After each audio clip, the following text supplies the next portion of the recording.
Hello and welcome to WYTV7. I'm your host, Byron Pettit of Family Matters. Family Matters airs every Thursday at 9 p.m. Family Matters discuss real issues in real time with real people. Today, I'm excited to have Alicia Tetteh. She's going to come on and discuss with us in regards to what I consider all things mental health. The beautiful thing about her being on today, it is Social Work Month. Am I correct, Alicia? It is Social Work Month. Social Work Month, so she's here. But let me, before I give her the opportunity to speak, she is a licensed clinical social worker. This sister is working on her doctorate in social work, so she's not stopping. She owns her own business, a private counseling agency. So welcome to the show, Alicia, and thank you for being here. Thank you. Alicia, now, before we get started, tell me, why did you go into this profession? Because you went to school, had other options. You said, let me go into this field. Why did you go into this field? Yeah, so when I initially went to school, it was to be a nurse because my grandmother wanted one of her daughters to be a nurse and none of them did. I didn't even know anything about social work until I got to college and I was working at a hospital.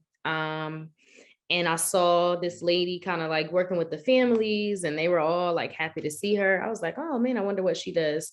And that's when I discovered the field and it felt more holistic. It felt like we were treating the whole person, where nursing felt more like focused on the medical side. So I have had and have a lot of mental health concerns in my own family. So once I discovered that, it just felt like the right thing to do. Okay, so I know a little bit about the field. Now, social work obviously is different than doing counseling and therapy. Now, how did you segue in, or have you segued from being a social worker into doing counseling and therapy? Why did you go that route? Like, let me open my own business. So yeah, there's four different ways that you can be a therapist. You can get a master's in social work, a master's in counseling, or a master's in marriage and family therapy. So just like I mentioned before, with social work, it's more general, so we can practice in a lot of areas, as opposed to marriage and family therapy is very specific and counseling is very specific. So when I first started out, I did a lot of work with individuals who were impacted by HIV and AIDS. And I did a lot of family work when I was living in New York, living in LA. And then when I transitioned to Charlotte, this is definitely a space that supports small business owners. And I'm also very passionate about working with other clinicians. So that's how I decided to open my own space and continue to provide therapy. Okay. Now, do you, how can I say this? I had a friend of mine on a week ago, and he discussed his own mental health journey, his own mental health issues. And I said, man, are you comfortable talking about it? He goes, man, look, I'm at this age in my life that I'm no longer ashamed to address, no longer ashamed to own what I'm dealing with. And he's an African-American man. Specifically, do you see African-American men having problem coming into counseling, addressing trauma? There's definitely, I tell my friends all the time, transitioning here from LA and New York and DC, this is still very conservative. Charlotte is more liberal, but outside of Charlotte, like the rest of North Carolina is very conservative. And even now, when I say to people, I do therapy, they're kind of like, it's still a very large stigma around it. For, I think, all minorities, honestly, but definitely for African Americans and specifically for males. A lot of it has to do with society's opinion about how a male should show up.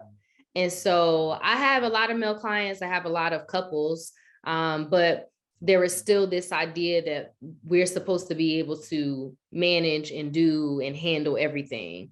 And like, why do you need help, or why do you need to go to someone? You should be able to figure it out on your own. So I find that quite a few folks are struggling.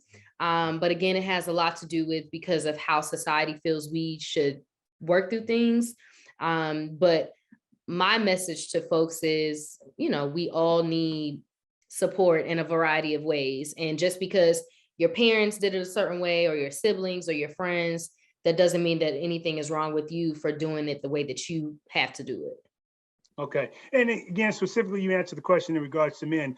Do you see the same sort of concern when it comes to women? Or do you see women more inclined to come into counseling and get help? Yeah, I think women are more inclined, but I also think too that that goes with the stigma that women are more emotional than men, when we all have the same emotional capacity. And so again, it's really difficult when you're working with folks, especially depending on their family of origin and how mental health is talked about in their own family. Like that definitely changes how people approach coming. And one of the questions I ask a lot of my clients is, does your friends and family know that you're here? Like, are they supportive of you on this journey? Because that really impacts treatment for folks. So if they're in therapy and nobody knows and they can't share with anybody, their progress might look a little different, as opposed to someone who's in therapy, their family's supportive, their friends are supportive, like they feel like they have a soft place to land. Okay. Well, we can sit here all day and talk about why there is a problem, but let's look on the other side of the coin. There has been a shift Mm-hmm. of people of color coming into counseling. So Mm-hmm. why do you think there is a shift? Why are we now coming? Mm-hmm. One of the things that I'm grateful for is Kanye West. I think, in all of his arrogance and his stubbornness, he definitely has people talking about mental health. So whenever a celebrity mentions it, it just makes us that much more popular. And while I have feelings around it, it definitely makes the conversation okay. And so I think in the last 5 to maybe 8 years, there's been a whole lot of therapy talk in the media. There have been a lot of films that are talking about it. And even though the depictions may not be as accurate, it still opens the door for the conversation.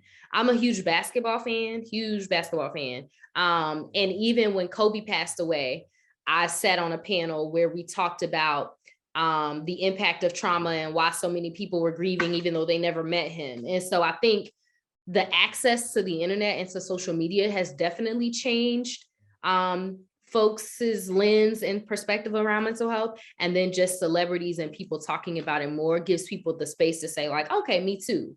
It's not just someone else. I also experience those same things. Yeah, no, that's a great point. I was going to definitely touch on what you just said. I think even though we cannot, well, I personally can't reach out and touch Kanye or some of the athletes who have come out and said, hey, I'm struggling with X, Y, and Z. It does make a personal connection to it. Like, hey, if they can reach out and get help, then let me try and do the same thing. So it is good from a perspective where you see now where social media, a lot more folks are saying, I'm getting help. The average person who just goes to work 9 to 5 may be able to go and get the same sort of help as well. Different Mhm. results, but you got to start with wanting to get the help. Mhm. Do you see parents getting children more involved in counseling? I mean, that's a very broad question. So, yes. So, in my practice, we do have children Mhm, that are in therapy. Absolutely. mhm, There's also, and I mean, Charlotte specifically is a little different than how other places function, but there are like school counselors on staff at the schools, or mhm. there are like contract therapists that come into the schools to do therapy with the kids. Okay. But to that point, one of the things that I want parents to hear, the parents that are listening, is that there has to be involvement from the parents in order to see a change in the children. And so one of the things that I'm very insistent on explaining to parents when they call in is that the kid is not the problem for us to fix. Like the kid came from somewhere, they got their values, their ideals from somewhere. And so in order to change how things are, that's going to require involvement from the parent, especially because the parent is involved with the kid, they're related to them, they know them. And so I think there is definitely for some parents this idea that I'm going to send the kid and get them fixed and everything will be fine. But it really does take involvement and buy-in from the parents in order to truly see that change. Yeah, that's a great point. I think the limited time when I was doing counseling, when I was in Washington State, that was the same approach you took that I would share with folks. Like, look, it's got to buy in by all parties. It's got to Mm-hmm. be a holistic approach that you cannot send your child to me, and for me to quote unquote fix them and put them back in the same environment that somewhat may be chaotic. All parties got to be involved. And usually when it's all how the information is given to them for them to buy into the process. So I agree with you there 100%. Let me ask you another question. With the COVID cases, we be coming out of this COVID pandemic, maybe, I don't know, we coming out 2 years. Did you see an increase for you, particularly of folks going into counseling during the pandemic? Yeah, so definitely between the end of Trump's presidency and the racial issues that were highlighted in the media, between that and the pandemic, we definitely saw it was an increase in referrals. And I think it's a combination of things, like people having to be home all the time with the same people. Those dynamics really impact people differently, or people having to change their schedule, the job loss. I think racism was highlighted a bit more, that people may not have paid as much attention to. So we definitely have seen an increase in referrals. And it's been, again, just for a variety of reasons. Like, I'm having to sit with myself, or I'm isolating more than I was isolating, or, I don't like my partner as much as I thought I did. We're spending too much time together. It's been a variety of things, but definitely folks are reaching out and trying to get help, for sure. Talk to us. I know, again, for me and my circle of friends and people I know and the work that I do, and particularly African Americans, I could say, hey, counseling might be the route you should go. I'm not going on counseling. I'm not crazy, et cetera, et cetera, et cetera. You heard the same thing. For the listening audience, just take us through what just a normal counseling session is. Because I think folks tend to think, I'm going to use, language back in the day, I'm in a straight jacket, it's not that. Explain to the listeners real quick what like a normal counseling session could be. Yeah. So what I'll start with saying is you should feel comfortable with who you're sitting across from. And so there are a ton of directories out there: Psychology Today, goodtherapy.org, Therapy for Black Girls, Therapy for Black Boys. There are a ton of directories where you can find someone who looks like you. And when you call, I would say that, like, one of the questions from the therapist should be, do you have a preference? And I want people to feel comfortable saying, I prefer a male, or I prefer a female, or I prefer a more seasoned therapist or a younger therapist, whatever it is that you feel like is going to make you feel comfortable. So that's the first thing. But the other thing too is, like, we are just like you. It's just that this is our profession. And so I am very, for the therapists at my practice, like, we really practice from this space of authenticity.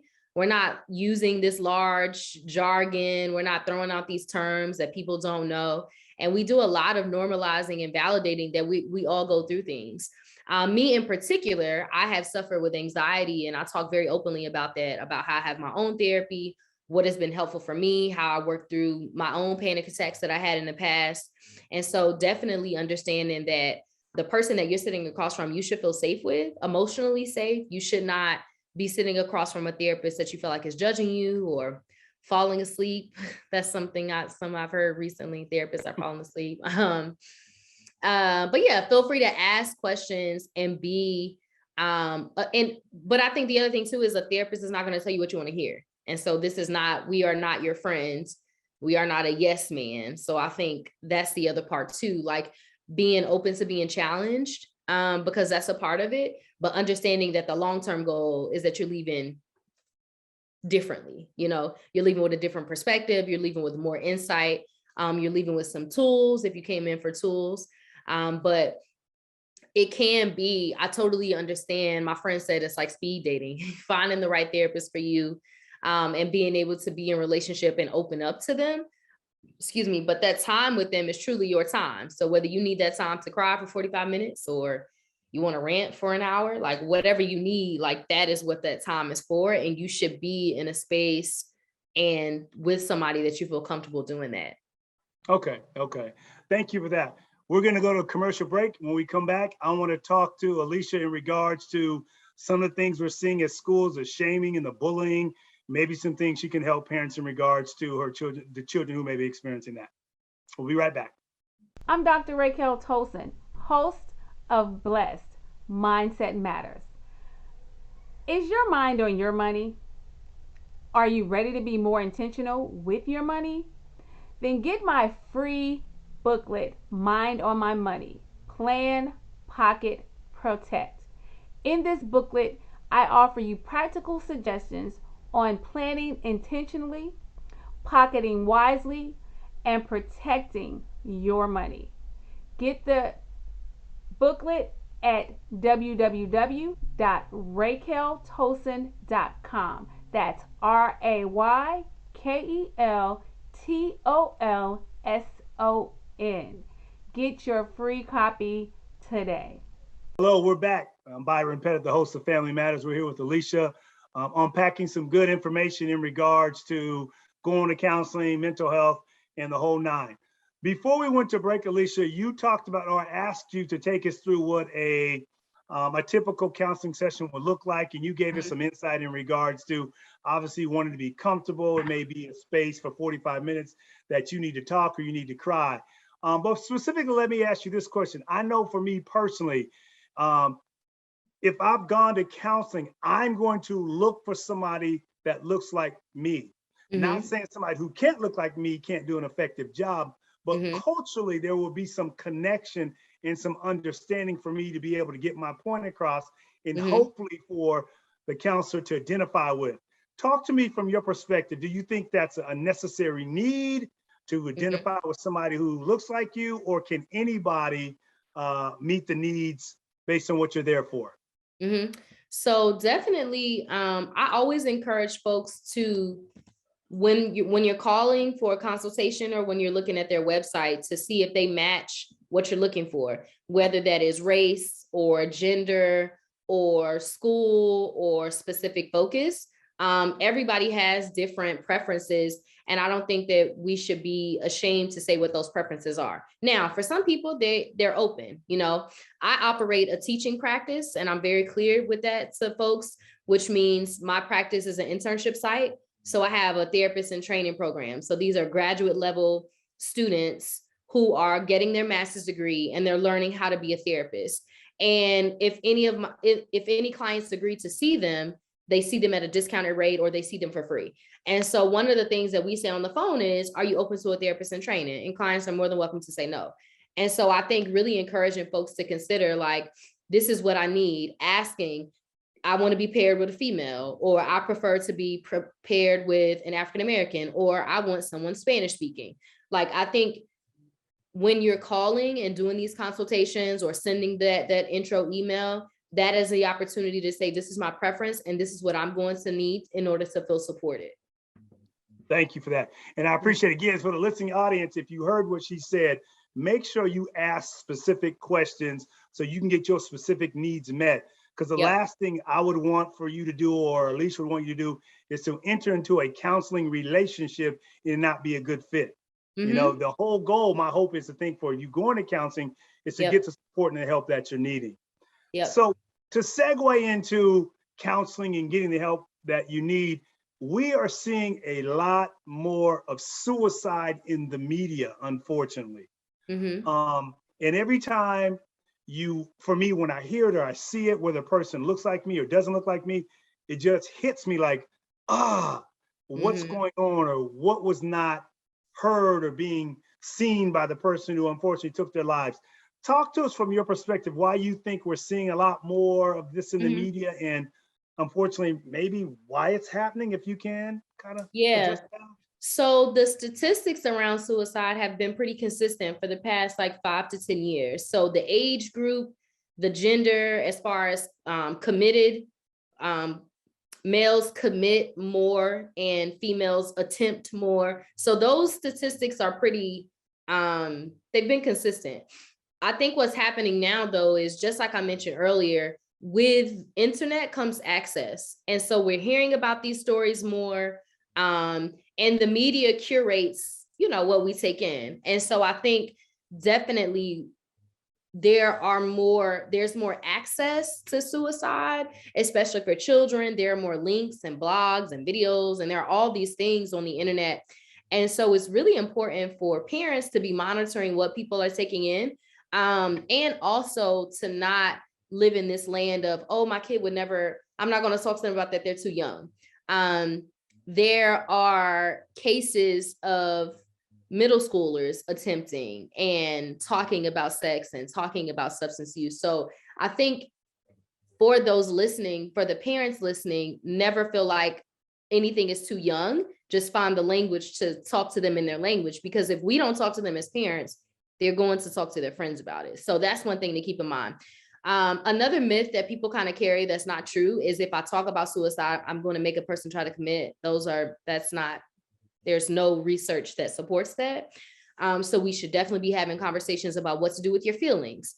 What do you do if you're feeling sad? How do you work through when you have a hard day? Because for the clients that I have worked with in the trainings and the workshop, a lot of the suicide attempts and the harming behaviors are connected to, they feel like that's the only way out. And so we need to be having conversations with, what do you do when you're having a bad day, when you're feeling sad? Like, what does that look like?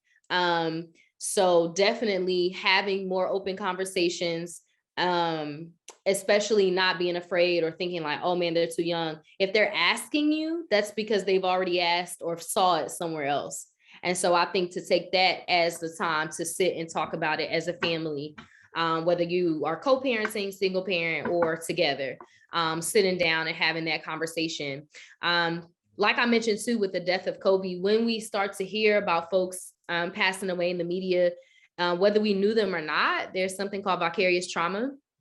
Trauma can be experienced by witnessing, learning about it, or experiencing it. And so even if you didn't know a person, when you hear about something traumatic, it still affects our body. It still affects our own nervous system. And so that is why, again, when we hear about suicides in the media, we're like, man, why am I grieving? Or why am I so sad? Or I didn't even know this person. But that's because trauma can still be transmitted by way of listening and witnessing it. The other side to that, especially because I deal with my own anxiety, if you know that you are an anxious person or your child is an anxious person, you need to be mindful of what they're taking in. So what are they watching? What are they listening to? What are they eating? All of those things, again, impact our nervous system, which is connected to how we function and connected to our own mental health. And so if you already know you're a person that doesn't sleep well after bad news, I may not watch the news. Because of my own anxiety, I don't watch the news, I read it. That way I can moderate how much of it I take in, and I can turn it off when I need to turn it off. And so again, those are just some things to consider for the folks that are listening, especially if you are, a more anxious person or more of an empath. If you are a person that feels very deeply what other people are feeling, you want to be mindful of how much social media you're taking in, how much news you're taking in, because that'll definitely impact how you're functioning. Okay, great. Thank you for that. Let me ask you a question in regards to that. You mentioned individuals who attempt suicide, individuals, particularly children, who may look at information in regards to suicide and whatever sort of media stuff that they're watching. How soon should a parent say, you know what, I need to get my child into counseling? Is it an isolated incident, or you say, hey, Byron, it's over time? Because some folks are like, I'm listening, but I don't know how soon I should call to try and get some help for my child or children. Yeah, so I have, and again, it's my answer is going to vary. So I am a parent, and then I also am a therapist. So when I get new cases, especially if it's kids and they have harming behaviors, my first question is to the parent, well, how long have you known about this? And they're like, yeah, it happened last year, but I wasn't sure. And so then I go into the psychoeducation around, you want to get the help immediately. We want to treat every incident as if it could potentially happen, and not take this stance of, well, they were just doing it for attention. We don't know that. And the last thing that we want is for something to happen and we are carrying, well, I knew about it, but I thought they were just doing it for attention. And so what I teach my clinicians is every threat to harm, we take it as if it's a serious threat. And if it's not, we'll process and work through it. But if it is, we want to attack it when we first hear about it. And so My recommendation is, if you know that your child is engaging in harming behaviors, and that could be cutting, banging their head, restricting food, risky, unprotected sex, any of those harmful behaviors, you want to address it when you hear about it, and not, well, I'm gonna just let it go this time, or I'm gonna put them on punishment, because again, we don't know how long it's gone on for. We don't know how deep or serious it is. But if you address it in that moment, then you have the opportunity to kind of stop the trajectory and have a better prognosis overall. Okay. Okay. Now, you obviously, like you said, you have children. Mhm. You read the news. I see the news, but we see the same things going on throughout Mhm. all across the country when it comes to school shootings, school violence. What do you think is needed within the schools to eradicate or eliminate as much as we can bullying, fighting, what have you? One, not only what is needed, is there enough being done? Do we need more social workers and counselors in the school across the country? So I don't have the exact answer. Otherwise, I wouldn't be sitting here with you. I'd be a billionaire. But some Yes. things that come up for me, definitely, like the ratio for therapists to college students is something wild, like 1 to 700 students. In some schools, 1 to 1,500 students. That's not enough support. So definitely, I'm always going to ask, how are we being proactive? A lot of times large organizations are very reactive. So something happens and then they bring us in, but like, what are the conversations that we can be having ahead of time? How can we be training teachers to know the difference between defiant behaviors and a traumatic response? And the example I always give, if a student is hoarding food or if a student is stealing food, they've probably experienced some neglect. And again, you would only know that if you have been trauma trained. And so my recommendation when I meet principals and I meet teachers, hey, what type of professional development are you having for teachers around mental health? Are you having these conversations and these trainings, not just about academic performance and testing, but how do they meet the needs of children who may have experienced some neglect, because their behaviors in the classroom are going to look very different. So those are the main two things for me. And I take that stance of being proactive in all the areas of my life. So let's not wait until something happens. Let's be proactive. Let's put the things in place ahead of time. Let's provide the education and the teaching so that when things happen, we're able to manage it. As a country, we often live in the state of crisis because we wait until something happens and then we're trying to throw all these things at it. So definitely having the schools be a bit more proactive could be helpful. Yeah, my hope on something that you touched on earlier is that when we went into the pandemic, you said you saw an increase of people coming into counseling and basically needing to get their needs met, whatever that is, counseling, one session, 6 months, whatever. My hope is if we're coming out of and beginning to a new normal, because we won't be able to go back to what it was. My hope is that people will continue to go into counseling and Yeah, realize the benefit of it. Because I think when you feel like we take the mask off, we can just go back to being normal. No, we can't. right, Trauma is right. still going to be there. Yep. Suicide or attempts of suicide are still going to be there. Bullying, shaming is all going to still be there. And that's my hope for the country, and particularly for viewers who are watching this. Now, I want to give you the last little bit of time because you mentioned what you think the schools would need.